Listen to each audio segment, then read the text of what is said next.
Hey everyone, I'm Bloodshed from the community team. We've been keeping a close eye on your feedback, questions, and everything surrounding the season and beyond. So today, instead of me just giving you the answers, we thought it'd be cool to just go out into the Blizzard halls and ask the developer these questions personally right at their desk. So let's go ahead and kick this off, shall we? So if you've played Endgame, D4 like we all have, you'll notice there's buffs everywhere that I can see. Is there any plan to maybe add a priority system or maybe only showcase buffs that are important to the player?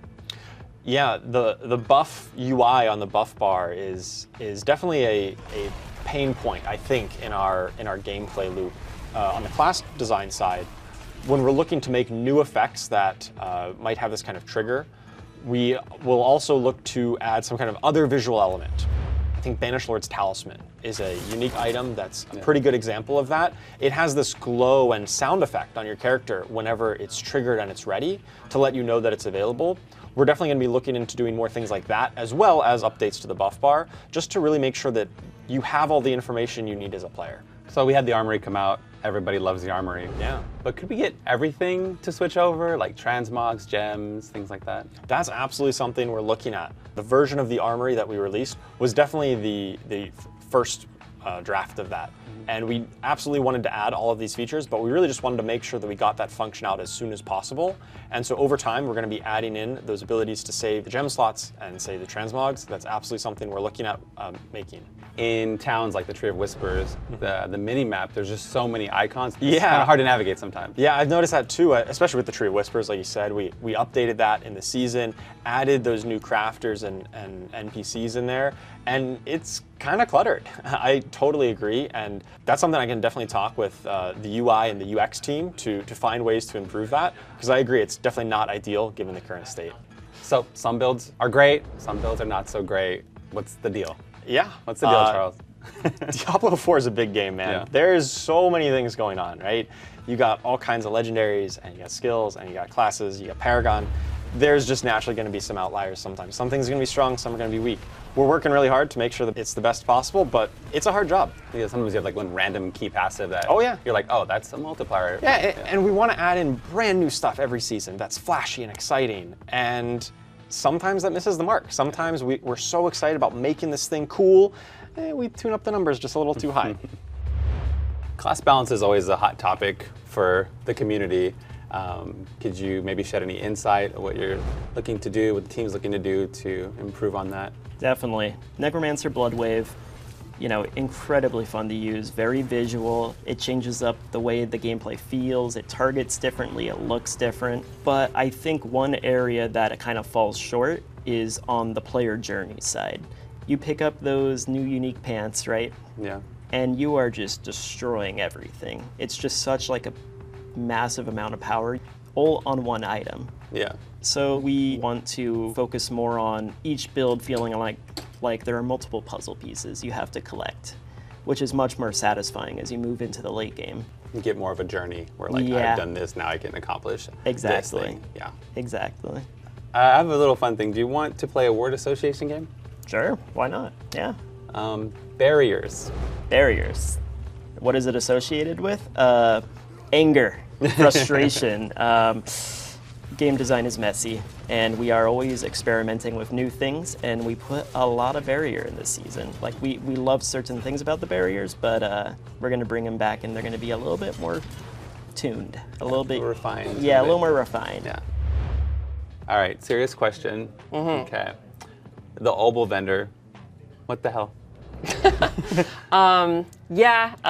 So we're constantly rebalancing, the economy and trying to make it as satisfying as possible. And I think we unfortunately way overshot the Obol vendor in Season 7.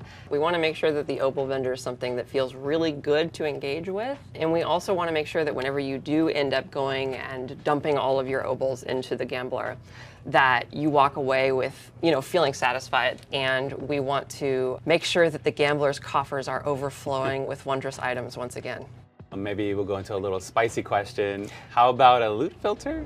Yeah, so the way that we think about loot in Diablo IV right now is that we want you to basically use like every part of the animal. And what I mean by that is when you find loot, when you find legendaries, even if you don't plan to use them, we want you to be able to salvage them and for that to flow into the economy of how you're interacting with systems and like the blacksmith and the enchanter and all the different crafters. And so we want those drops to be valuable to you regardless of their context or their position.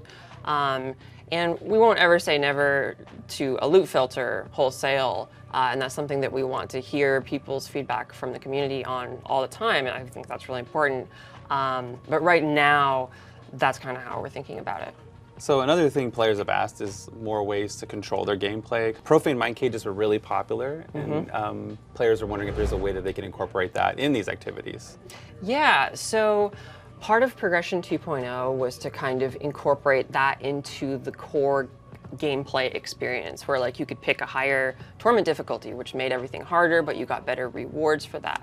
But we totally acknowledge that like the directness of the Profane Mind Cage was really cool. Yeah. The way that you could just very intentionally be like, actually, I want this activity to be way harder and I'm going to very intentionally like use this consumable item I got to make that happen. And so it's something we're going to be keeping in mind for the future on like how can we incorporate that into different activities to potentially bring something like that back in the future.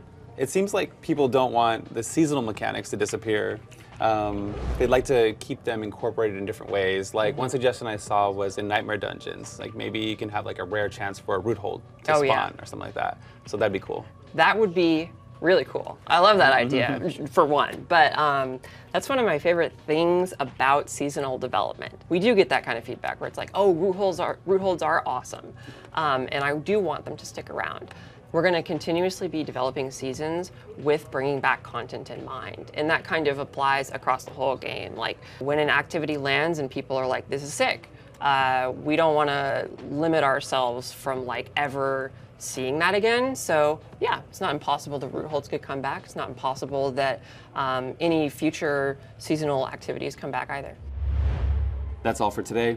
If you're craving more Diablo news, you won't have to wait too long since our upcoming live stream is just around the corner where we'll be showcasing what to expect on the PTR.